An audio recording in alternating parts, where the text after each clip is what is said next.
चलो, चैप्टर का नाम लिखना ट्रांसमिशन ऑफ हीट। ठीक है, थर्मोडायनेमिक्स का टॉपिक है ट्रांसमिशन ऑफ हीट। ओके बोलो भाई, हीट क्या होती है? What do you mean by heat? Yes, Rachita.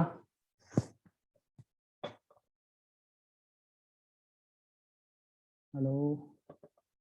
Heat is nothing but energy which is transferred from, कहां से कहां ट्रांसफर होती है? hot body to cold body. It is transferred from hot body to cold body, है ना? It is energy which is always transferred from hot body, यानी ऐसी body जिसका टेम्परेचर ज्यादा होगा, to the body which is having low temperature। ठीक है, so heat को एनर्जी बाद में माना गया है। पहले हीट एक अलग टाइप की क्वांटिटी मानी जाती थी, जो अपन अगले चैप्टर में पढ़ेंगे, इसके अगले टॉपिक में। उसके बाद फिर बाद में पता चला कि हीट और कुछ नहीं है, एक टाइप की एनर्जी है। अब next topic is modes of heat transfer. कितने टाइप्स के मोड्स हैं हीट ट्रांसफर के? बोलो। First type is what? Conduction. Conduction. Next convection. Convection. And what is the third type? Radiation. Radiation. What do you mean bye conduction? What is the meaning of conduction? Direct तो बाकी सब में indirect होती है।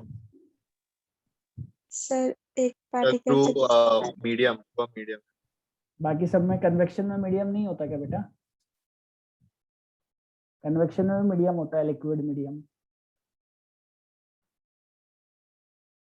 Sir bodies contact में है। Convection में भी बॉडी कांटेक्ट में होती है। फिर वाइब्रेशन की वजह से आगे ट्रांसफर होती है। वाइब्रेशन की वजह से। कंडक्शन में पार्टिकल ट्रांसफर होते हैं या नहीं होते हैं? नो सर, नहीं होते। पार्टिकल अपनी जगह पे वाइब्रेट होते हैं और वो अपने वाइब्रेशन के कारण खुद की काइनेटिक एनर्जी को बाजू वाले नेबर पार्टिकल को अपनी काइनेटिक एनर्जी ट्रांसफर करते हैं because of collision.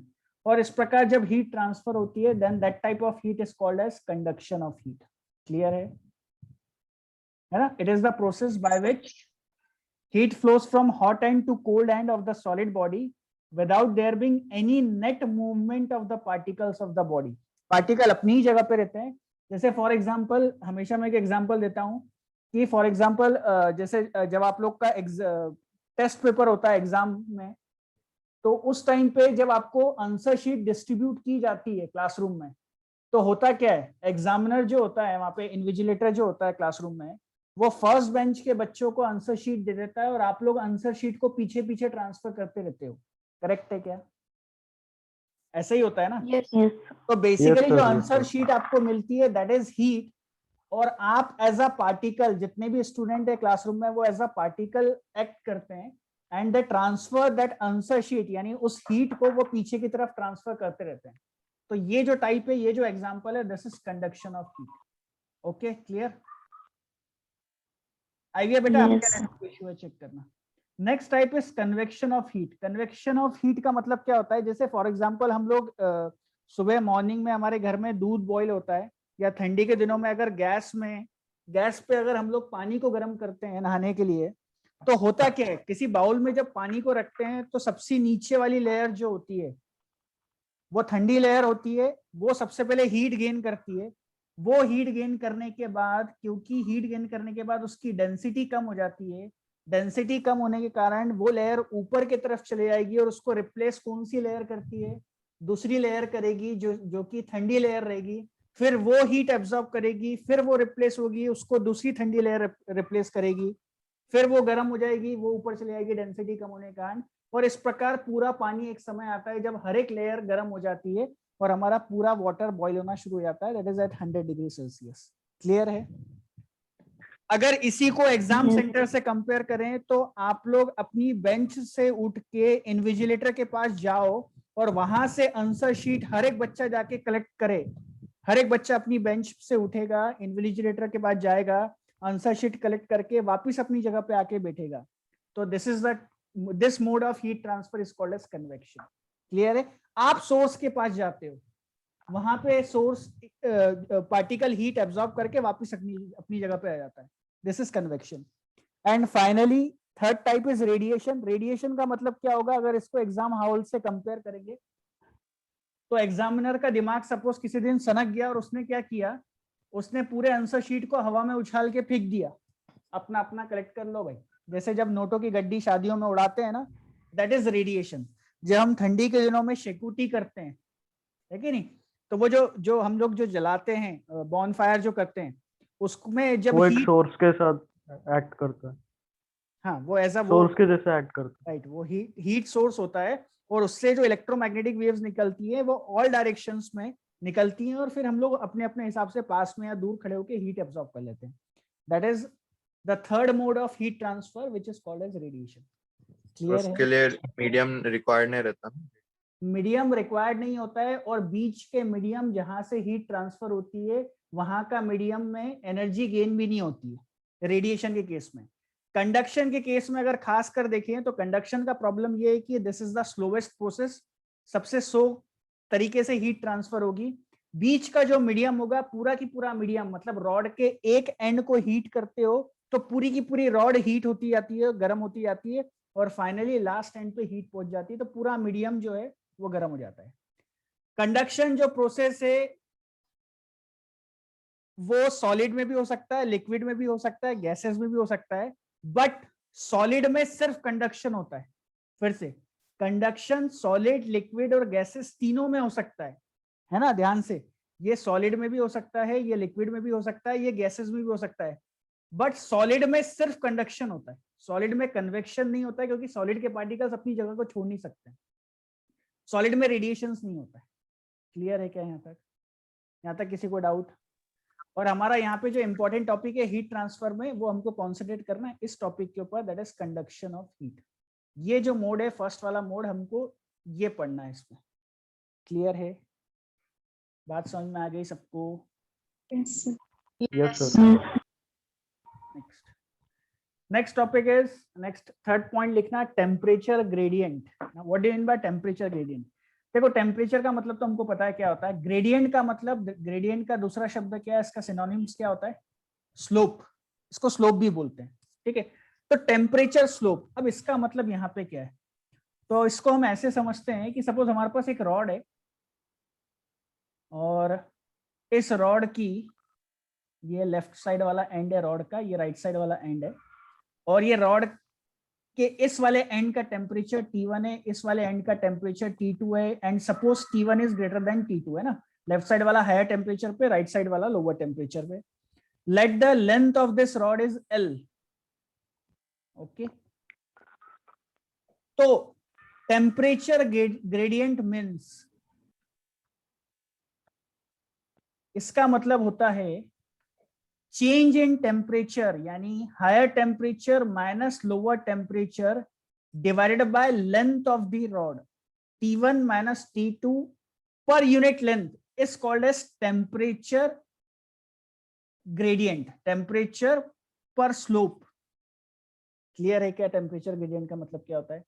Temperature per unit length is also called as temperature gradient, that is delta T upon L is temperature gradient. आ गई क्या बात समझ में? तो कोई आपसे पूछे what is the SI unit of temperature gradient, तो क्या हो जाएगा? Kelvin per metre. Kelvin per metre. Kelvin per metre. SI unit of temperature याद रखना बच्चों, डिग्री सेल्सियस नहीं होता है, केल्विन होता है। नो डाउट हो सकता है ऑप्शन में डिग्री सेल्सियस हो, तो डिग्री सेल्सियस टिक करके है ना, बट एसआई यूनिट की अगर बात करें तो kelvin is the SI unit of temperature, और लेंथ का मीटर होता है, सबको पता है। क्लियर है यहाँ तक? बढ़े आगे, लिख लिया फिगर बना। Next point is, next point आता है steady state. What do you mean bye steady state? अब देखो, हीट ट्रांसफर क्यों होती है? Heat transfer temperature difference, because of temperature difference. बिल्कुल सही। हीट कब तक ट्रांसफर होगी? जब तक दोनों एंड्स में टेम्परेचर डिफरेंस होगा। जब तक T1 और T2 की वैल्यू अलग अलग होगी तब तक ही हीट ट्रांसफर होगी। एक पॉइंट आएगा when T1 is will be equals to T2, जैसे ही T1 और T2 की वैल्यू इक्वल हो गई, हीट का जो फ्लो है वो स्टॉप हो जाता है, ये जीरो हो जाता है। इस स्टेट को जब दोनों ही एंड का टेम्परेचर सेम हो जाता है और हीट का फ्लो स्टॉप हो जाता है, इस स्टेट को कहा जाता है स्टेडी स्टेट। क्लियर है? तो अगर क्वेश्चन में न्यूमेरिकल्स में स्टेडी स्टेट लिख के शब्द आया है तो समझ जाना ये स्टेट बता रहा है कि भाई टेम्परेचर हीट फ्लो होना अब स्टॉप हो गई है और अब टेम्परेचर इक्वल हो गया है। Is it clear? उस पॉइंट के बाद हमारी बॉडी जो है, हमारी रॉड जो है वो हीट एब्जॉर्ब नहीं करती है, क्योंकि अगर सराउंडिंग और रॉड की बात करें तो सराउंडिंग टेम्परेचर और रॉड का टेम्परेचर इक्वल हो गया होगा और अब रॉड हीट एब्जॉर्ब करना स्टॉप कर देगी। या फिर अगर रॉड हीटेड रॉड है तो वो जब सराउंडिंग में टेम्परेचर बाहर करती है, देखो एक समय आता है जब गर्म चाय ठंडी होना शुरू होती है तो इनिशियली बहुत जल्दी ठंडी होती है, बट उसके बाद फिर लास्ट का जो पार्ट रहता है ना, हल्का सा वार्म होने के बाद फिर जब एकदम ठंडी होने का उसको बहुत टाइम लगता है, क्योंकि सराउंडिंग का जो एयर है ना वो ऑलमोस्ट सेम टेम्परेचर पे जाता है। तो वो हम बोल सकते हैं कि स्टेडी स्टेट पे आ गया, इसलिए टाइम लगाती है फर्दर चाय ठंडी होने में। क्लियर है? यहाँ तक समझ गए सब लोग? यहाँ Yes. तक Yes, sir. किसी- सबसे important thermal law of conductivity. Thermal law of conductivity solids में पढ़ रहे हैं हम लोग, होता क्या है ना? इसको बड़े ध्यान से समझना। अगर समझ गए तो याद करने की जरूरत नहीं है, नहीं तो फिर याद करने में बहुत दिक्कत है। सपोज एक रॉड है जिसका लेफ्ट साइड वाला temperature is T1, this right side temperature is T2, length of the rod is suppose L, this is L, this end is A, this end is B, T1 is greater than again T2. Okay, so heat obvious सी बात है will flow from left hand to right hand, and suppose Q amount of heat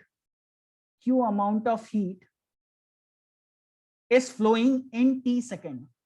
T second time में Q amount of heat flow हो रही है। क्या यहाँ तक clear है? यहाँ तक किसी को doubt? Then rate of heat flow, rate मतलब विथ रिस्पेक्ट टू टाइम होता है। So rate of heat flow, इसको हम हीट करंट भी बोल सकते हैं। करंट का मतलब मोशन होता है, और क्योंकि हीट का मोशन हो रहा है इसलिए इसको हीट करंट भी बोल सकते हैं, या फिर इसको थर्मल करंट भी बोल सकते हैं। rate of heat flow or heat current or thermal current, suppose denoted by H, will be equals to what? Amount of heat flowing per unit time. Clear? Is it clear? तो हमने heat current को capital H Yes, sir. से denote किया है, which is amount of heat flowing per unit time. तो H is equals to Q by T हो गया। अब law क्या बोलता है कि this heat current which is Q by T is, this is first point, directly proportional to difference in temperature. ध्यान से देखो बच्चों, जितना ज्यादा टेम्परेचर डिफरेंस होगा क्या उतना फास्ट हीट फ्लो होगा? हाँ या नहीं? सपोज ए पॉइंट का 1000 डिग्री Yes, sir. सेल्सियस है, ए पॉइंट का 1000 डिग्री सेल्सियस है और बी पॉइंट का 0 डिग्री सेल्सियस है, बहुत जल्दी हीट फ्लो होगी। अगर ए पॉइंट का 10 डिग्री सेल्सियस है और बी पॉइंट का 0 डिग्री सेल्सियस है, नो डाउट हीट तो फ्लो होगी, बट धीरे धीरे फ्लो होगी। हाँ, क्या हो गया? किसी को डाउट था? क्या हुआ? किसी नहीं सर, कुछ नहीं। ठीक है, तो directly proportional to change in temperature. First thing, this heat और thermal current is directly proportional to cross section area of the rod. Cross section area of the rod, obvious सी बात है, जितना ज्यादा क्रॉस सेक्शन एरिया होगा उतने ज्यादा particles vibrate हो सकेंगे, उतना ज्यादा काइनेटिक एनर्जी एक दूसरे को ट्रांसफर कर सकेंगे, उतना जल्दी एग्जामिनेशन हॉल में पेपर पीछे की तरफ डिस्ट्रीब्यूट हो सकता है। भाई 10 रो है तो जल्दी ट्रांसफर हो जाएगा, 5 रो है तो कम, थोड़ा टाइम ज्यादा लगेगा पेपर को पीछे तक डिस्ट्रीब्यूट करने में। हाँ या नहीं? समझ रहे हो? तो क्रॉस सेक्शन एरिया मतलब बेसिकली क्या होगी? एग्जामिनेशन हॉल में नंबर ऑफ कॉलम्स, सॉरी रो नहीं, नंबर ऑफ कॉलम्स जितने ज्यादा होंगे, यानी जितने ज्यादा पार्टिकल्स रहेंगे मेरे क्रॉस सेक्शन एरिया में, उतनी ज्यादा हीट और उतनी जल्दी हीट फ्लो होगी। So directly proportional to cross section area हो गया। and thirdly this thermal current is inversely proportional to length of the rod. Obvious सी बात है, जितना लंबा मेरा हॉल रहेगा एग्जामिनेशन हॉल, उतना टाइम लगेगा मेरे आंसर शीट को आखिरी बेंच तक पहुंचने में। जितना छोटा क्लासरूम रहेगा उतनी जल्दी मेरा आंसर शीट पीछे तक पहुंच जाएगा। तो inversely proportional to length of the rod, directly proportional to cross section area and directly proportional to difference in temperature. जब हमने इन सबको कंबाइन किया तो थर्मल करंट आया directly proportional to difference in temperature multiply by area divided by L. And then बहुत सारे experiment किए गए and to remove this proportionality sign we have used a constant denoted by k। तो h equals to k into bracket t1 minus t2 into a divided by l। ये हमारा बन गया final formula. ये हमारा law of thermal conductivity है। ये formula हमको याद होना चाहिए, h equals to k into bracket t1 minus t2 into a divided by l। Is it clear? Any doubt? No, sir. ठीक है, ये सब कुछ एक्सपेरिमेंटल आया है और हम लोग मतलब महसूस भी कर सकते हैं कि हाँ भाई ये ऐसा ही होगा। कभी भी ऐसा नहीं होगा कि inversely proportional to cross section area हो जाएगा, इसलिए याद करने की कोई जरूरत ही नहीं है। क्रॉस सेक्शन एरिया होगा, ज्यादा हीट ट्रांसफर होगी, मतलब डायरेक्टली प्रोपोर्शनली होना चाहिए। लंबी रॉड रही तो हीट होने में ज्यादा टाइम लगेगा, इसलिए इनवर्सली प्रोपोर्शनली होना चाहिए। डिफरेंस इन टेम्परेचर से डायरेक्टली प्रोपोर्शनली होना चाहिए, तो याद करने की कोई जरूरत ही नहीं। क्लियर हो गया? यहाँ तक हो गया? Yes, where Yes, sir. where नीचे लिखना where this k is called as coefficient of thermal conductivity। और ये हर एक रॉड का अलग अलग वैल्यू जो कि क्वेश्चन में दी रहेगी या पूछी जाएगी, है ना। रॉड के मटेरियल पे डिपेंड करता है कि उसकी k की वैल्यू क्या होगी। So this is coefficient of thermal conductivity of a given rod. ये कैपिटल G की तरह नहीं है विच इज यूनिवर्सल कांस्टेंट, इसकी वैल्यू रॉड के ऊपर डिपेंड करेगी। Okay, clear? अब एग्जाम में क्वेश्चन आता है कि इसी टॉपिक को लिंक कर सकते हैं यूनिट्स एंड डायमेंशन के चैप्टर में, और तो हमसे पूछ सकते हैं कि what is the SI unit of coefficient of thermal conductivity, या डायमेंशनल फार्मूला भी हमसे पूछ सकते हैं कि what is the dimensional formula of thermal conductivity. तो ध्यान से देखना बच्चों, कैसे निकालना है। हमारे पास फॉर्मूला है Q अपॉन T, यानी H is equals to K into difference in temperature into cross section area divided by L। हमको पता है Q जो है ये अमाउंट ऑफ हीट है यानी कैलोरी, T फॉर टाइम यानी second, is equals to K का यूनिट हमको फाइंड आउट करना है। Difference in temperature degree Celsius में आ जाएगा, cross section area metre square हो जाएगा, लेंथ हो जाएगी मीटर, 1 मीटर से 1 मीटर गया। देयरफॉर K इक्वल्स टू क्या हो गया, कैलोरी पर केल्विन पर सेकेंड पर डिग्री सेंटीग्रेड। क्या यहाँ तक क्लियर? यहाँ तक समझ में आ गया? Yes, sir. Yes, sir. K नहीं है, K तो वहां चले गया। ठीक है, अच्छा आगे बढ़ते हैं। क्या हमको पता है 1 joule equals to how much of calorie? 4.18। 4.18। तो हम लोग राउंड ऑफ उसको 4.2 लिखते हैं। 4.18 एग्जाम में यूज मत करना, कैलकुलेशन बढ़ जाएगा। तो यानी कि मैं इसको एसआई यूनिट में लिख सकता हूं, कैलोरी को joule divided by second per degree centigrade. 1 metre भी तो बचा था, 1 मीटर बचा था ना यहाँ से, डिवाइड बाय मीटर, तो यहाँ से आ गया मीटर। अब जरा ध्यान से देखो, जूल किसका यूनिट होता है? एनर्जी का। यस और नो? Yes. क्या वर्क डन का यूनिट भी जूल होता है? Yes, sir. Yes. और मुझे बताओ work done per unit time क्या होता है? Work done per unit time Power. Power, और पावर का ऐसा यूनिट व्हाट क्या होता है? पावर का ऐसा यूनिट But यानी जूल पर डिग्री, जूल पर सेकेंड को हम लोग वैट से रिप्लेस कर सकते हैं, divided by degree centigrade per metre. ये भी यूनिट हो सकता है ऑप्शन में। और न्यूमेरिकल में अगर कहीं पे ये वैल्यू दिख जाए तो समझ जाना इसने कोएफिशिएंट ऑफ थर्मल कंडक्टिविटी की वैल्यू दी है। वैट पर डिग्री सेंटीग्रेड पर मीटर या फिर joule per second per degree centigrade per metre. Clear? समझ गए? yes. है ना। जूल मतलब work done, Yes, work sir. Done मतलब फोर्स इंटू डिस्प्लेसमेंट, फोर्स को लिख सकते हो kg metre per second square into displacement metre, kg metre square by second square divide by metre per degree centigrade per Celsius. सब कुछ solve करने के बाद अगर हमसे डायमेंशनल फॉर्मूला इसका पूछे तो इसका डायमेंशनल फॉर्मूला आ जाएगा m⁻1 l⁻1 t⁻³ और डिग्री सेंटीग्रेड को मैं थीटा से रिप्रेजेंट कर रहा हूं तो θ⁻1। अगर याद रहेगा तो बहुत अच्छी बात है, अदरवाइज एग्जाम में डिराइव करना पड़ेगा, है ना। मैं कभी सजेस्ट नहीं करता हूँ इसको याद करने का, तो ये डिराइव करते आना चाहिए। ये अपने आप में एक 4 मार्क का नीट वालों को क्वेश्चन देके मार्क्स देके जाएगा, याद करने की जरूरत नहीं है क्योंकि सिली मिस्टेक से 4 मार्क चले जाएंगे, इसलिए डिराइव कर लो, गलत नहीं होगा। क्लियर है thermal conductivity, coefficient of thermal conductivity के बारे में? Yes sir. है ना, ये सब कुछ आना चाहिए। इंपॉर्टेंट ये वाला यूनिट सबसे ज्यादा यूज होता है, वाट पर डिग्री सेंटीग्रेड पर मीटर, और ये भी यूज हो सकता है, ठीक है। और ये रिलेशन याद होना चाहिए। देन अब क्या करते हैं अपन, इसको थोड़ा सा और आगे बढ़ाते हैं।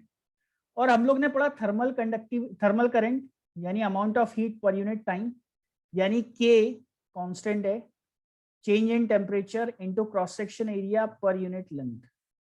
ध्यान से देखना इसको कैसे लिख रहा हूं मैं। इस फॉर्मूले को ऐसे लिख सकते हैं कि delta T divided by L by KA।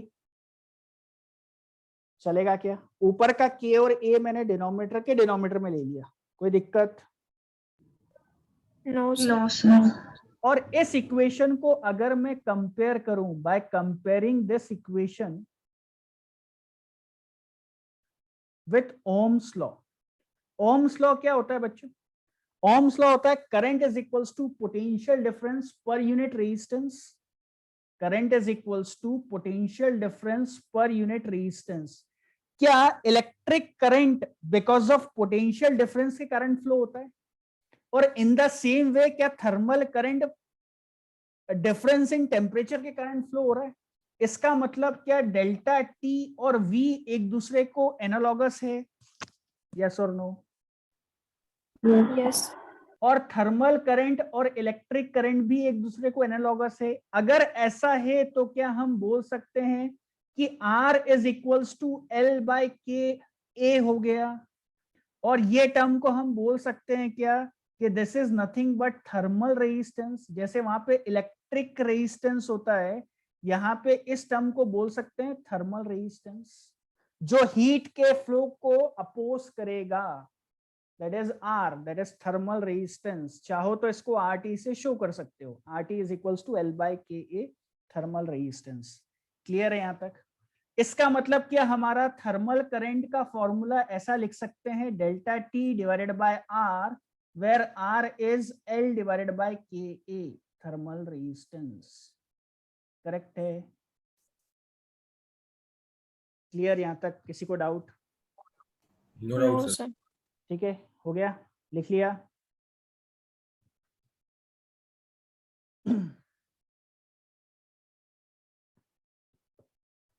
लिख लिया? Yes sir. ओके। अब क्योंकि हमने, एक सेकेंड ना, हाँ, क्योंकि हमने इस पूरे कंसेप्ट को ओम्स लॉ से कंपेयर किया है, तो जैसे ओम्स लॉ में करंट इलेक्ट्रिसिटी में series of parallel combination of resistance होते हैं, उसी प्रकार रॉड्स के भी सीरीज ऑफ पैरेलल कॉम्बिनेशन हो सकते हैं। ठीक है, तो combination of metal rods, next heading लिखना, जिसमें से फर्स्ट वाला आएगा रॉड्स इन सीरीज। अगर सपोज फॉर एग्जांपल अपने पास 2 रॉड हैं और दोनों रॉड एक दूसरे को पैरेलल है फॉर एग्जांपल, ठीक है, अलग अलग रॉड हो सकती हैं। अच्छा, सीरीज में जब भी लगाओगे हमेशा क्वेश्चन भी ऐसे ही आएगा कि इन दोनों रॉड का by default cross section area हमेशा बच्चों सेम रहेगा। ऐसा क्वेश्चन ना आज तक पूछा गया है ना अपने सिलेबस में है जिसके क्रॉस सेक्शन एरिया अलग अलग हैं, तो उसका टेंशन मत लेना, क्रॉस सेक्शन एरिया हमेशा सेम होगा। रॉड अलग अलग हो सकती है, तो सपोज फर्स्ट वाली रॉड का coefficient of thermal conductivity K1 है, सेकंड वाली रॉड का coefficient of thermal conductivity K2 है। इसकी लेंथ सपोज L1 है, इसकी लेंथ सपोज L2 है, और हमको पता है R इक्वल्स टू क्या फॉर्मूला होता है, what is R? R is equals to L by K A, cross section area same है लेकिन L और K की वैल्यू अलग होने के कारण इसका रेजिस्टेंस R1 हो जाएगा, इसका रेजिस्टेंस R2 हो जाएगा, दोनों के थर्मल रेजिस्टेंस की वैल्यू अलग अलग हो जाएगी। इस वाले एंड का सपोज टेम्परेचर T1 है, इस वाले एंड का सपोज टेम्परेचर T2 है, where T1 is greater than T2 हम अज्यूम करके चल रहे हैं। और हमने क्या किया, हमने राइट साइड में हीट इसको प्रोवाइड करी है, amount of heat per unit time which is nothing but thermal current H is equals to Q by T। Clear, यहाँ तक समझ में आ गया? तो क्या आप लोग इसको कंपेयर कर सकते हो इलेक्ट्रिक करंट इलेक्ट्रिसिटी से कि दो रेजिस्टेंस एक दूसरे के सीरीज में है और हम लोग को पता है if the two resistance are in series then which value will remain same, which quantity will remain same when the resistance are in series? नहीं, करंट इलेक्ट्रिसिटी में क्या सेम रहता है? करंट। करंट सेम रहता है। जैसे वहां पे करंट सेम रहता है, इन द सेम वे इस चैप्टर में thermal current will remain same. Correct है? Yes sir. क्योंकि और कहीं ऑप्शन ही है उस हीट को कहीं और जाने का। So thermal current will remain same.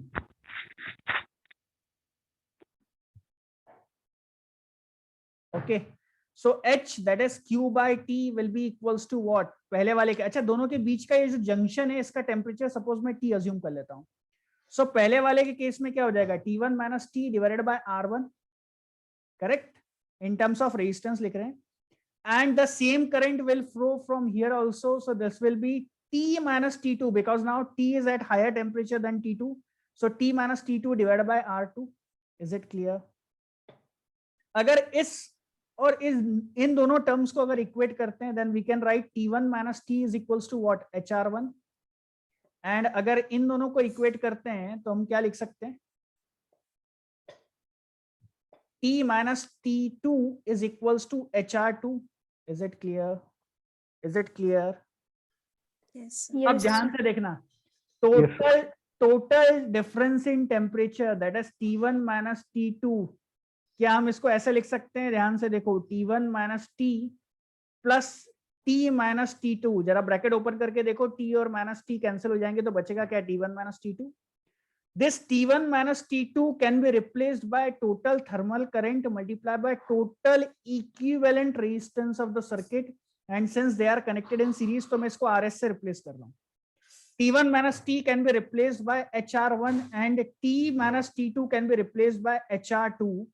H will get cancelled, so resistance in series will be equals to R1 plus R2, just like जैसा करंट इलेक्ट्रिसिटी में होता है, यहाँ भी वही हो गया। क्या समझ में आ गया? हो सकता है एक से ज्यादा रॉड अगर सीरीज में कनेक्टेड है तो क्या सभी का एडिशन हो जाएगा? क्लियर है? तो हमको याद रखना है कि रॉड्स वैसे ही बिहेव करती है जैसे करंट इलेक्ट्रिसिटी में रेजिस्टेंस बिहेव करता है। सीरीज में RS equals to R1 plus R2 plus R3 dot dot dot रहेगा। Okay okay, any doubt? कोई कंफ्यूजन? एक बार पिछली स्लाइड पे लो ना। क्या बेटा? पिछले स्लाइड पे लो ना एक बार, वो फॉर्मूला लिखना भूल गया था मैं। बेटा पिछला साइड पूरा वो ये हटाना पड़ेगा ना, तो वो रिकॉर्ड हो रहा है लेक्चर, वहां से देख लेना बाद में। ठीक है सर। पूरा हटाना पड़ेगा। क्लियर है यहाँ तक? किसी को डाउट? No sir. हो गया? बढ़े आगे? यस। अच्छा, क्वेश्चन ये भी आ सकता है कि जैसे फॉर एग्जांपल हमसे पूछ सकते हैं कि what is the value of this value, T का वैल्यू, यहाँ पे टेम्परेचर, इस जंक्शन पे टेम्परेचर का वैल्यू कितना होगा? तो उसको थेरोटिकली भी फॉर्मूला हम लोग डिराइव कर सकते हैं, बट मैं आपको सजेस्ट करूंगा कि उसके फॉर्मूले को याद करने की जरूरत नहीं है, क्योंकि जब न्यूमेरिकल क्वेश्चन आएगा तो आप लोग ऑटोमेटिकली बड़े सिंपल वे में डिराइव हो जाता है, वो बड़े सिंपल वे में we can find out the value of capital T, है ना। तो फॉर्मूला याद करने की ज्यादा जरूरत नहीं है, हमको सिर्फ ये याद ध्यान में रखना है कि इस प्रकार सीरीज में होता है। और क्योंकि हमने सीरीज का अगर डिराइव कर लिया है तो क्या ऑब्वियस सी बात है, आप लोग बता सकते हो पैरेलल में क्या होगा? पैरेलल में क्या होगा? रॉड्स अगर पैरेलल में रही तो क्या होगा formula? 1 by R P is equal to 1 by R1 plus 1 by R2। बराबर। तो सपोज ये हमारी दो रॉड्स हैं और इन रॉड्स का सपोज इसकी thermal conductivity K1, coefficient of thermal conductivity, इसकी K2, इसका R1, इसका R2। अच्छा, जैसे सीरीज में क्रॉस सेक्शन एरिया सेम था, पैरेलल में ध्यान में रखना, क्या हुआ मयूरेश? जैसे सीरीज में क्रॉस सेक्शन एरिया सेम था, पैरेलल में ध्यान रखना लेंथ हमेशा सेम रहेगी, अनइक्वल लेंथ की रॉड का क्वेश्चन नहीं आएगा, जिसके कारण इस पूरे एंड का, लेफ्ट साइड वाले एंड का टेम्परेचर T1 होगा, राइट वाले एंड का टेम्परेचर T2 होगा। क्या यहाँ तक क्लियर? हो सकता है इसका क्रॉस सेक्शन एरिया A1 हो, इसका क्रॉस सेक्शन एरिया A2 हो। तो जैसे सीरीज में लेंथ अलग अलग हो सकती है but cross section area same होगा, पैरेलल में वाइस वर्सा हो जाएगा, क्रॉस सेक्शन एरिया अलग अलग हो सकता है बट लेंथ सेम होगी। हमको ये ध्यान में रखना है कि अब जो RP की वैल्यू आएगी that will be equals to 1/R1 plus 1/R2। Is it clear? क्या ये क्लियर है सबको? Yes, sir. Yes, sir. तो ये हो गया अपना सीरीज और पैरेलल का कॉम्बिनेशन। लिख लिया, बढ़े आगे? Yes, sir. आ जाओ, क्वेश्चन देखते हैं। सीरीज का हो गया था, ओके। फर्स्ट क्वेश्चन इज, वो सीरीज में अगर क्रॉस सेक्शनल एरिया डिफरेंट रहेगा तो हीट ट्रांसफर नहीं होगा ऐसा कुछ? बट ट्रांसफर होगी बट कुछ ना कुछ फिर बाहर जाके निकल जाएगी, और उसमें डिपेंड करता है कि पहली वाली रॉड का क्रॉस सेक्शन एरिया ज्यादा है या दूसरी का क्रॉस सेक्शन एरिया ज्यादा है ना? और उस टाइप का अपने सिलेबस में है नहीं, आपको किसी बुक में, यहाँ तक कि एडवांस तक की बुक में नहीं मिलेगा, तो वो टेंशन लेना ही नहीं है। पूरा के पूरा क्रॉस सेक्शन एरिया ये हो सकता है कि टैपिंग ऑफ रॉड रहे, मतलब ये रॉड, जैसे अपनी जो रॉड है यूनिफॉर्म रॉड है, तो ये सिलेबस में आ सकता है कि इस प्रकार से रॉड हो जिसका क्रॉस सेक्शन एरिया लगातार वेरी हो रहा हो, धीरे धीरे इसका रेडियस जो है उसकी वैल्यू इंक्रीज हो रही है। बट ये जेईई एडवांस का है, नीट में, जेईई मेंस में, सीईटी में दूर दूर तक कोई संबंध नहीं है। सर वो रेजिस्टेंस का एग्जांपल है, वो फ्रक्टम वाला। क्या चीज? वो अभी फ्रक्टम वाला आपने एग्जांपल दिया ना, वो हाँ हाँ हाँ, रेजिस्टेंस वो रो एल रेजिस्टेंस बाय भी एस। वेरी होगा लगातार, वो भी लगातार वेरी है ना। खैर, वो भी पढ़ाते थे अपन, बट जेईई एडवांस की जो बैच होती है उसको वो चीज पढ़ाते हैं, ठीक है। सो 3 रॉड्स इन सीरीज, दिख रही होगी 3 रॉड, इन तीनों की लेंथ सेम है, इसकी लेंथ भी L है, इसकी लेंथ भी L है, और इसकी लेंथ भी L है। A भी कांस्टेंट है, यानी all the 3 rods have same cross section area. पहले वाले का coefficient of thermal conductivity 2K, second वाले की K, और थर्ड वाले की K/2 क्वेश्चन में दी गई है। We have to find the value of T1 and T2। ये जो बीच के टेम्परेचर दिख रहे हैं T1 और T2, इसकी वैल्यू हमको फाइंड आउट करनी है। क्लियर है यहाँ तक? लेफ्ट साइड वाला जो एंड है उसका 100 डिग्री सेल्सियस है, और राइट साइड वाला जो एंड है उसका 0 डिग्री सेल्सियस है, जिसका मतलब ऑब्वियस सी बात है कि हमारा जो थर्मल करंट है वो लेफ्ट टू राइट फ्लो होगा। यस और नो? बराबर, हायर टेम्परेचर से लोअर टेम्परेचर की तरफ फ्लो होगा। Yes, sir. सेकंड थिंग, क्योंकि तीनों rods, all the 3 are connected in series, therefore what will remain same? Thermal current will remain same because they are connected in series. Okay, अब ये जो H की वैल्यू है, this can be written as for the first rod. ध्यान से देखना, first rod के लिए क्या लिख सकते हैं? Coefficient of thermal conductivity of first rod into temperature difference for the first rod 100 minus T1 multiply by cross section area which is given as A for the first rod divided by length of first rod। हालांकि cancel हो जाएगा A और L, but अभी समझाने के लिए लिख रहा हूं।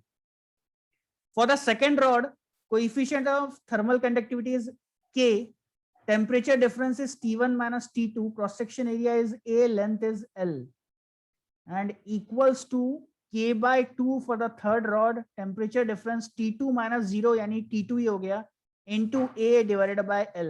क्या यहाँ तक क्लियर? किसी को कोई डाउट? कोई doubt? No. A by L, No, A sir. by L, A by L will get cancelled. This K and this K will get cancelled। ठीक है। अब suppose this is equation 1, this is equation 2, this is equation 3। अगर मैं first और second को equate करता हूं तो क्या आएगा, जरा ध्यान से देखना। 200 ब्रैकेट ओपन कर रहा हूं minus 2T1 equals to RHS में क्या है मेरे पास? T1 माइनस T2, यानी मेरी इक्वेशन बन गई 3T1 minus T2 is equals to 200, correct?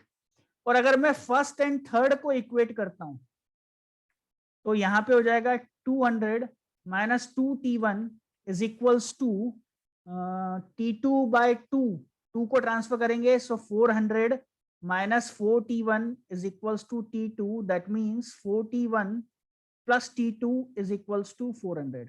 क्या दो इक्वेशन आ गई हमारे पास, दो अननोन है t1 एंड t2, दोनों इक्वेशन को ऐड करोगे जरा देखो तो t2 and minus t2 will get cancel, so this will become 7t1 is equals to 600, that means the temperature of junction t1 is 600 by 7 degree centigrade, इस वाले का temperature आ गया।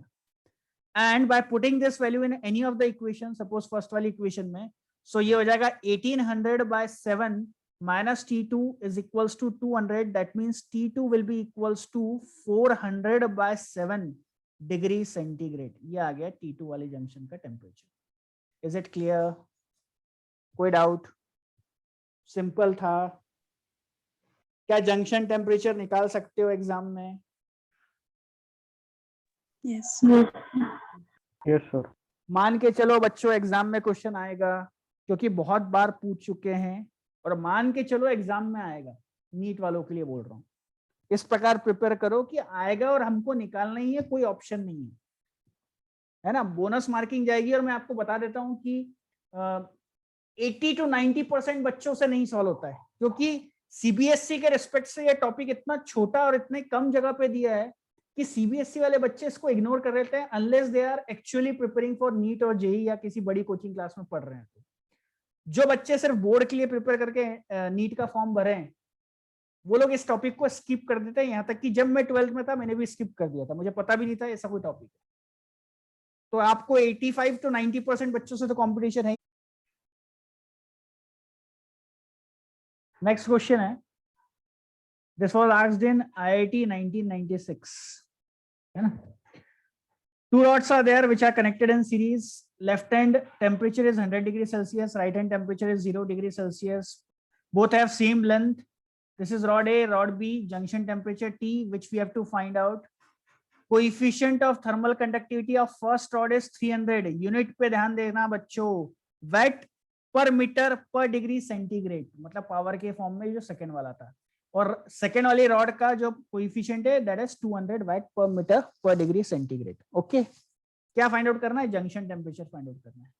चलो ध्यान से देखो, ऑब्वियस सी बात है, जो थर्मल करंट है it will flow from left to right hand, so H will be equals to for the first rod. Direct formula लिखने की जरूरत नहीं है, आपको वैल्यू ऑफ डायरेक्ट पुट करते आना चाहिए, क्योंकि फॉर्मूला दिमाग में चलना चाहिए। सो K into difference in temperature, that will be 100 minus T into cross section area, let us assume it as A, obviously बात है सेम होगा, divided by length is L, this will be equals to coefficient of thermal conductivity for second rod multiplied by difference in temperature T minus 0 is T, multiplied by cross section area divided by its length L, correct? यहाँ तक this A by L will get cancelled, 00 will get cancelled, open the bracket, so 300 minus 3t will be equals to 2t, that is 300 is equals to 5t, and therefore the junction temperature will be equals to 60 degrees centigrade. Clear? This was asked in IIT 1996. समझ रहे हो क्या? क्या 1996 के अगर होते और exam में अपीयर करते तो क्या क्वेश्चन निकाल सकते थे? निकाल सकते थे ना आईआईटी का। इन 2018 मैं आपको बता देता हूं, अगर 2018 जो बच्चे जेई मेंस के लिए अपेयर कर रहे हैं, और भगवान करे आप लोग का क्लियर हो जाए, 2018 में जेई एडवांस पे क्वेश्चन आया इस टॉपिक पे जो कि बड़े आसान से निकल जाता है। तो मान के चलो बच्चों, कहीं से कुछ भी क्वेश्चन आ सकता है किसी भी लेवल पे। 2018 में आया था, नॉट्स इन पैरेलल हो गया था। अच्छा, क्योंकि करंट इलेक्ट्रिसिटी से हम लोग कंपेयर कर रहे हैं तो ऑब्वियस सी बात है करंट इलेक्ट्रिसिटी में हम लोग व्हीटस्टोन ब्रिज पढ़ते। इन द सेम वे यहाँ भी व्हीटस्टोन ब्रिज हो सकता है। कैसे व्हीटस्टोन ब्रिज हो सकता है? कि अगर मैं मान लूं कि सपोज ये मेरी एक रॉड है, यहाँ पे एक रॉड है, ये रॉड ऐसे करके कनेक्ट हो रही है रेजिस्टेंस की तरह, यहाँ पे एक रॉड है, यहाँ पे एक रॉड है, यहाँ पे एक रॉड है, और बीच में जहाँ गैल्वेनोमीटर लगा रहता है यहाँ पे एक रॉड है। Clear? Suppose this and is A, B, C, D, E, F, ठीक है। यहाँ का टेम्परेचर T1 मान लेते हैं, इस एंड का टेम्परेचर T2 मान लेते हैं। Again T1 is greater than T2, obviously बात है heat will flow from left to right. यहाँ पे हीट के दो पार्ट्स हो जाएंगे, यहाँ से suppose H1 amount of heat flow हुई, यहाँ से suppose H2 amount of heat हुई। अच्छा, अलग अलग हीट क्यों फ्लो हो रही है? क्योंकि मैं मान लेता हूँ यहाँ का रेजिस्टेंस R1 है, यहाँ का रेजिस्टेंस R2 है, अलग अलग रेजिस्टेंस की रॉड है। यहाँ का रेजिस्टेंस R3 है, यहाँ का रेजिस्टेंस R4 है। क्लियर? ये इसका, इस रॉड का रेजिस्टेंस है suppose R5। Now if suppose, मुझे बताओ, आप लोग को याद होगा करंट इलेक्ट्रिसिटी में R5 की जगह जब गैल्वेनोमीटर लगा रहता था तो गैल्वेनोमीटर में से करंट फ्लो 0 हम लोग मान लेते थे। क्यों मानते थे? क्यों गैल्वेनोमीटर में से करंट की वैल्यू 0 हो जाती थी? क्योंकि पॉइंट बी का और पॉइंट ई का पोटेंशियल डिफरेंस सेम हो जाता था। करेक्ट है क्या? जैसे ही पॉइंट बी और पॉइंट ई का पोटेंशियल डिफरेंस सेम हो जाएगा तो पोटेंशियल डिफरेंस सेम होने के कारण करंट का फ्लो स्टॉप हो जाएगा। इन द सेम वे, अगर पॉइंट बी का temperature equals two point E का टेम्परेचर हो जाए तो इस रॉड में से हीट फ्लो की वैल्यू 0 हो जाएगी, जिससे कारण हमारी ये रॉड कोई काम की नहीं है and we can remove this rod. अच्छा, हाउ टू फाइंड आउट? तो फिर जब डिराइव करते हैं उसको, पूरा व्हीटस्टोन ब्रिज का जो डेरिवेशन था, तो यहां से हमको पता चलेगा इन द सेम वे जैसे करंट इलेक्ट्रिसिटी में कि if the cross product of resistance of the rods यानी R1 into R4 equals to R3 into R2 हो जाए, R1 into R4 is equals to R3 into R2 हो गया, तो point B और पॉइंट ई का टेम्परेचर सेम हो जाएगा और टेम्परेचर सेम होते ही यहां से हीट फ्लो नहीं होगी। क्लियर? क्या समझ में आ गया? यूज कर सकते हो एग्जाम में, तो क्लिक हो जाएगा। व्हीटस्टोन ब्रिज तो हमको बहुत अच्छे से आता है। व्हीटस्टोन ब्रिज जैसे ही दिखा रॉड के केस में समझ जाना ये व्हीटस्टोन पे बेस्ड क्वेश्चन है। ओके, क्वेश्चन देखते हैं, क्वेश्चन क्या आ सकता है। 7 identical metal rods are joined together in a pattern as shown. Find temperature of point B. इस पॉइंट B का हमको टेम्परेचर फाइंड आउट करना है। Point A is at 60 degrees Celsius and point F is at 240 degrees Celsius. That means heat will flow from right to left. Okay, clear? Heat flow होगी, resistance equal है, equal part में divide होगी, और क्योंकि cross multiplication इसका इसका और इसका इसका, इनके क्रॉस मल्टीप्लिकेशन सेम है, और जिसके कारण क्या होगा कि ये रॉड को हम रिमूव कर सकते हैं, मतलब यहां से फ्लो नहीं होगी हीट। क्लियर? इसके बाद अगर मैं ध्यान से देखूं तो मेरी ये दोनों रॉड कैसी आ गई? सीरीज में, और सीरीज में आते ही इनका इक्विवेलेंट रेजिस्टेंस कितना हो जाएगा? 2R। In the same way दोनों रॉड भी सीरीज में आ जाएगी, इक्विवेलेंट रेजिस्टेंस कितना हो जाएगा? 2R। और हमको पता है 2R अगर पैरेलल में होता है तो इक्विवेलेंट रेजिस्टेंस कितना हो गया? R। इसका मतलब मैं अगर इसको रीडिजाइन करूं तो ये ऐसा कुछ दिखेगा।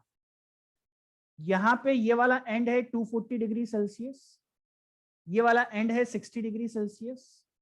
This is point A, this is point B. B और ई के बीच में इक्विवेलेंट जो हमने निकाला वो R है गया, ये भी R है, ये भी R है, और हमको पॉइंट बी का टेम्परेचर फाइंड आउट करना है। क्या यहां तक किसी को कोई डाउट? हीट फ्लो होगी right to left, H amount of heat is flowing suppose. So difference in temperature, suppose यहाँ का टेम्परेचर मैं TE ले लेता हूँ, यहाँ का टेम्परेचर हमको फाइंड आउट करना है, TB ले लिया, तो हो जाएगा 240 माइनस TE डिवाइडेड बाय उसका resistance R is equals to अगली वाली rod TE minus TB divided by R equals to third वाली rod TB minus 60 divided by R। Clear? Clear है सबको? Yes sir. इन दोनों को अगर इक्वेट करते हैं तो दोनों के इनके R ये तो कैंसिल हो जाएंगे। अगर फर्स्ट दो एक्सप्रेशन को इक्वेट करते हैं तो हमें मिल रहा है 240 is equals to 2 times of TE minus TB, और अगर फर्स्ट और लास्ट को इक्वेट करते हैं तो हमको मिल रहा है, क्या मिल रहा है भाई? 300 is equals to TE plus TB।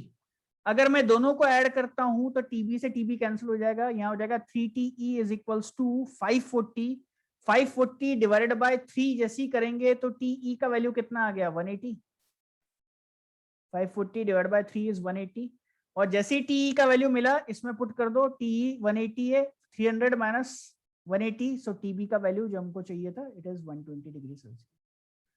Is it clear? कोई डाउट?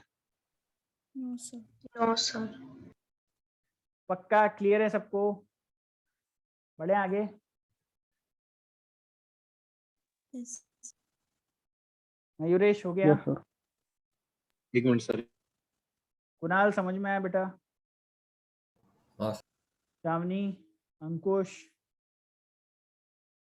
Yes sir. शावनी समझा? Yes sir. सर मुझे सिर्फ जो दोपहर में लेक्चर हुआ उसका वीडियो सेंड करोगे लिंक? बेटा ऑलरेडी अपलोडेड है। Okay sir. डन हो गया? मयूरेश हो गया?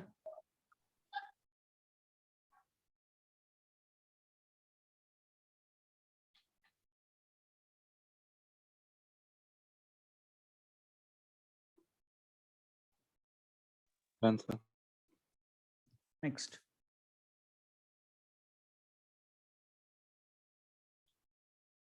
Question number 4। हमको एक वॉल दी है, इसको एक वॉल मानो, और ये वॉल बेसिकली दो टाइप की ईंटों से बनी हुई है ना, ये एक ब्रिक है और ये सेकेंड टाइप के ब्रिक्स है ना, मतलब मोटी वाली जो हमारे घर के एंड वाली वॉल्स होती है ना वैसा वॉल है।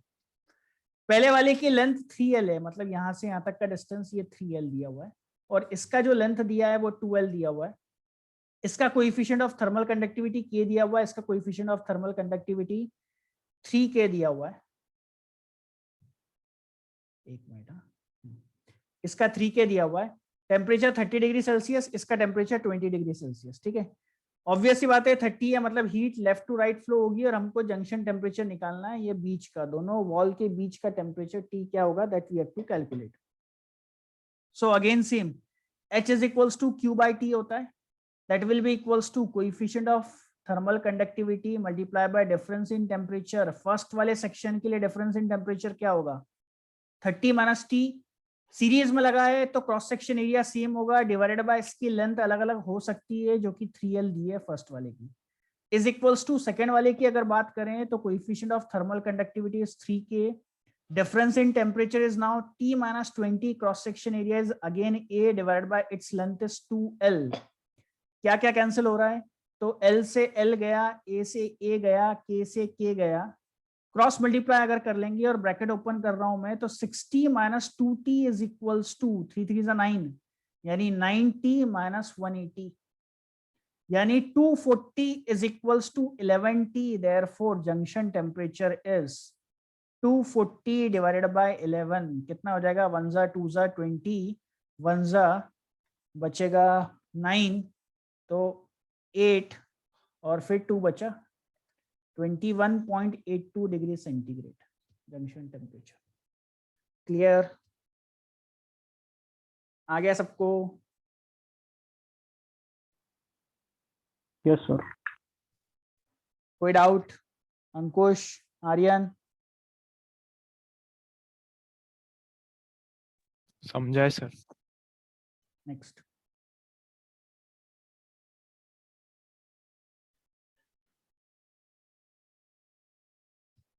Length is 1 metre each. हर एक रॉड की 3 रॉड दिख रही है, एक एल्यूमिनियम की, एक स्टील की, एक कॉपर की है। तीनों की लेंथ 1 मीटर है, तीनों का cross section area 1 centimetre square है। सब इक्वल्स टू में कैंसिल हो जाते हैं, टेंशन की बात नहीं है। कॉपर का coefficient of thermal conductivity 400, aluminium का 200 और स्टील का 50 वाट पर मीटर पर केल्विन दिया है, and we have to calculate the value of junction temperature. Okay, clear? अब मुझे बताओ, 3 टेम्परेचर तीनों रॉड के एंड पे दिख रहे हैं, एक पे दिख रहा है 50 डिग्री सेल्सियस, एक पे दिख रहा है 12 डिग्री सेल्सियस, एक पे दिख रहा है 4 डिग्री सेल्सियस। अगर मैं यहाँ पे करंट इलेक्ट्रिसिटी से फिर से कंपेयर करूं तो करंट इलेक्ट्रिसिटी में हमने एक 2 लॉ पढ़े हैं, एक पढ़ा है किरचॉफ्स करंट लॉ और एक पढ़ा है किरचॉफ्स वोल्टेज लॉ, हाँ या नहीं? हाँ sir. Yes, sir. Kirchhoff's current law क्या बोलता है कि यहाँ से करंट सपोज I1 आया और यहाँ पे दो जगह गया है, then suppose this is I2 and this is I3, तो किरचॉफ्स करंट लॉ बोलता है I1 इज इक्वल्स टू I2 प्लस I3। करेक्ट है। मुझे ये बताओ Kirchhoff's current law conservation of किस पे डिपेंड करता है? Charge. Conservation of charge. And Kirchhoff's voltage law is conservation of momentum. Momentum. अच्छा, और कोई? Conservation of Kirchhoff's voltage law is conservation of energy. याद रखना, Kirchhoff's voltage law is conservation of energy and Kirchhoff's current law sorry, is conservation of charges. ये NEET में question पूछा हुआ है इसलिए बता दिया है, ठीक है। तो क्योंकि यहाँ का सबसे हाईएस्ट टेम्परेचर है 50 डिग्री सेल्सियस, इसका मतलब मैं अज्यूम कर लेता हूं कि हीट यहां से आएगी, कुछ अमाउंट ऑफ हीट यहां फ्लो होगी और कुछ अमाउंट ऑफ हीट यहां फ्लो होगी। करेक्ट है क्या? इस नोड पे, इस जंक्शन पे हीट दो डायरेक्शन में डिस्ट्रीब्यूट होगी। सो मैं लिख सकता हूं क्या, H is equals to H1 plus H2 by Kirchhoff's current law के कंसेप्ट से, where H is thermal current. हाँ ना बोलो। Yes, sir. H को हम लिख सकते हैं क्या, H का कोएफिशिएंट ऑफ थर्मल कंडक्टिविटी यानी स्टील का है 50, फॉर्मूला नहीं लिख रहा हूं। Difference in temperature is 50 minus T for steel rod, cross section area is A, length is L, value put करने की जरूरत नहीं, कैंसिल हो जाएगा, इक्वल्स टू H1। H1 की जगह क्या लिख सकते हैं, coefficient of thermal conductivity of aluminium is 200, difference in temperature T minus 12 into A divided by L plus coefficient of thermal conductivity of copper is 400 into difference in temperature T minus 4 into cross section area divided by length। Clear है यहां तक? AL AL AL, एक zero एक zero एक zero cancel, bracket open करते हैं, 250 minus 5T is equals to 20T minus 240 plus 40T minus 160, right? T के सभी टर्म को RHS में ले लेते हैं, तो 40 plus 20 is 60, that is 65T, and 250 plus 240 is 490, 490 plus 160 कितना हो गया, 590, 650। Therefore जंक्शन टेम्परेचर की वैल्यू आ गई 10 degree centigrade. That's it. Is it clear? Answer cross check कैसे करोगे? आंसर क्रॉस चेक कैसे करोगे भाई? ये टेम्परेचर इन दोनों में से किसी एक से तो कम ज्यादा होना चाहिए। इसका मतलब एक्चुअल में हो क्या रहा होगा बच्चों, एक अमाउंट ऑफ हीट यहां से आ रही होगी, एक अमाउंट ऑफ हीट यहां से आ रही होगी एक्चुअल में अगर बात करें तो, और H1 और H2 दोनों मिलके यहां चले गए होंगे। समझ गए क्या? समझ में आया क्या? एक्चुअल में ऐसा कुछ हो रहा होगा, बट अगर आप डायरेक्शन उल्टा भी कर देते तो आपको पता है that is just a sign convention, answer same आएगा, आंसर करेक्ट आएगा, उसका कोई दिक्कत नहीं है। अगर डायरेक्शन उल्टा भी ले लेते हैं हम लोग तो कोई दिक्कत नहीं है, बाद में हमको समझ में आता है अगर नेगेटिव साइन आती है कि भाई डायरेक्शन आपका उल्टा हो गया। क्लियर? समझ गए? बढ़े आगे। Yes, sir. नेक्स्ट सिंपल सा क्वेश्चन है, थोड़ा जल्दी स्पीड में करते हैं। 100 है, 0 है, लेंथ L है, K है, हीट जारी है, जंक्शन टेम्परेचर फाइंड आउट करना है। स्पीड बढ़ाते हैं, एग्जाम में कैसे सॉल्व करेंगे? K लिखेंगे, difference in temperature 100 minus T cross section area divided by इसकी length is equals to 3K into difference in temperature T minus 0 into cross section area divided by इसकी length L A cancel, K से K cancel, 100 minus T is equals to 3T, यानी 100 is equals to 4T, therefore junction temperature is 25 degree Celsius. that's it, 4 mark मिल गए। समझ गए? Yes, Okay, sir. Done. बढ़े आगे। Yes, sir. Yes, sir. 1995 IIT का question है, ध्यान से देखना। अगर नीट का पेपर टफ आ गया या फिर जो बच्चे जेईई के लिए अपेयर करने वाले हैं उनके लिए। 3 rods of identical cross section area and made from the same metal। Same metal बोल दिया मतलब सबकी k की वैल्यू सेम है, मतलब सबकी r की वैल्यू सेम है। Form the sides of N isosceles triangle ABC। एक सेकेंड, आइसोसेलेस ट्रायंगल बना रहा है और आइसोसेलेस ट्रायंगल बनाने के कारण लेंथ अलग अलग हो जाएगी, और लेंथ अलग अलग हो जाएगी मतलब r की वैल्यू सेम होगी क्या? r क्या होता है? L डिवाइडेड बाय KA, और आइसोसेलेस ट्रायंगल है मतलब कोई तो दो साइड्स का r सेम रहेगा बट तीसरे वाले का सेम नहीं रहेगा। सेम कब होता है? जब ये इक्विलैटरल ट्रायंगल होता है। क्या क्लियर है यहाँ तक? Yes, है sir. ना? सेम मेटल है मतलब कोएफिशिएंट ऑफ थर्मल कंडक्टिविटी तो सेम हो जाएगी, k की वैल्यू सेम रहेगी। Forms an isosceles triangle ABC right angled at B। तो ये हमने बनाया आइसोसेलेस ट्रायंगल और राइट एंगल बन रहा है B पे, ऐसा कुछ फिगर होगा। 3 रॉड दिख रही हैं तो राइट एंगल एट B है, ये पॉइंट A मान लेते हैं, ये पॉइंट C मान लेते हैं। The points A and B are maintained at temperature T and root T। इसका टेम्परेचर T दिया हुआ है A का और इसका टेम्परेचर दिया है √2T respectively in the steady state. ये देखो ये टर्म आ गया यहाँ पे। Assuming that only heat conduction takes place, temperature of point C is। हमको फाइंड आउट करना है कि पॉइंट C का टेम्परेचर कितना होगा। क्या क्वेश्चन क्लियर है सबको? क्वेश्चन समझ में आ गया क्या? कोई डाउट? No sir. मुझे बताओ, अब इसको सॉल्व करने के लिए देखो हीट को एक ही ऑप्शन है, यहां से जो हीट फ्लो होगी क्या उसके पास एक ही रास्ता बचा है यहां से यहां फ्लो होने के लिए? हाँ या नहीं? Yes, sir. Yes, sir. इसका मतलब अगर मैं BC की हीट फ्लो थर्मल करंट की वैल्यू निकालूं तो क्या हो जाएगा? कोई बता सकता है? K का वैल्यू तो सेम रहेगा, दोनों में कैंसिल भी हो जाएगा, वो लिख लेते हैं। लेकिन डिफरेंस इन टेम्परेचर ध्यान से देखना, TC minus √2T। Cross section area same rod है डिवाइडेड बाय इसकी लेंथ x मान लेते हैं, इसकी लेंथ भी x होगी तो क्या इसकी लेंथ √2x हो जाएगी क्योंकि ये 90 डिग्री बना रहा है, तो नीचे x लिख लिया। समझ में आया? Yes, sir. सेम मेटल है, K का वैल्यू K ही रहेगा। डिफरेंस इन टेम्परेचर ध्यान से देखना, TC माइनस T हो गया, क्रॉस सेक्शन एरिया वही रहेगा। लेंथ में सिली मिस्टेक हो जाती है, ये छोड़ मत देना। कुछ कैंसिल हो रहा है क्या? A से A गया, X से X गया, K से K गया, यानी TC minus √2T is equals to TC minus T। सही किया? कुछ गलत तो नहीं है? दिखा मिस्टेक? सर वहाँ √2T माइनस TC होगा। माइनस यहाँ आ जाएगा अपना √2T माइनस T, यानी इसके आगे मैं नेगेटिव साइन लगा देता हूँ और इसके आगे पॉजिटिव साइन लगा देता हूँ। ठीक है, तो ये हो गया हमारा T into bracket √2 minus 1 is equals to 2TC, यानी TC इज इक्वल्स टू क्या आ गया?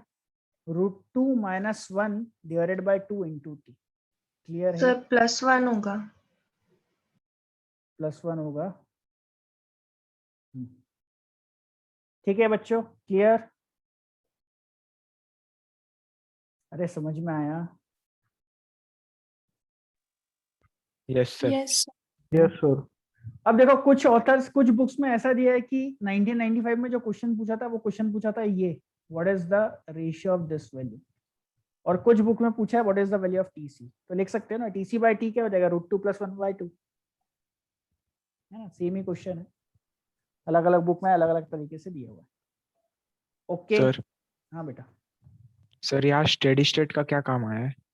स्टेडी स्टेट का मतलब ये है कि ये यहाँ का और यहाँ का टेम्परेचर सेम है, मतलब यहाँ पे करंट फ्लो नहीं हो रहा है, यहाँ मतलब यहाँ पे थर्मल करंट फ्लो नहीं हो रहा है, इसलिए Okay, हमने BC और CA को लिया है। ठीक है, ओके सर समझा। Next question. ये क्वेश्चन आप लोग को होमवर्क में करना है बच्चों, इसका स्क्रीनशॉट ले लो। ये क्वेश्चन होमवर्क में करना है। Under thermal equilibrium the difference in the temperature of the world. ठीक है ना? कर सकते हो एक क्वेश्चन, इसको होमवर्क में कर लेना। Yes, 1980 का क्वेश्चन है। ओके चलो, आई होप आपसे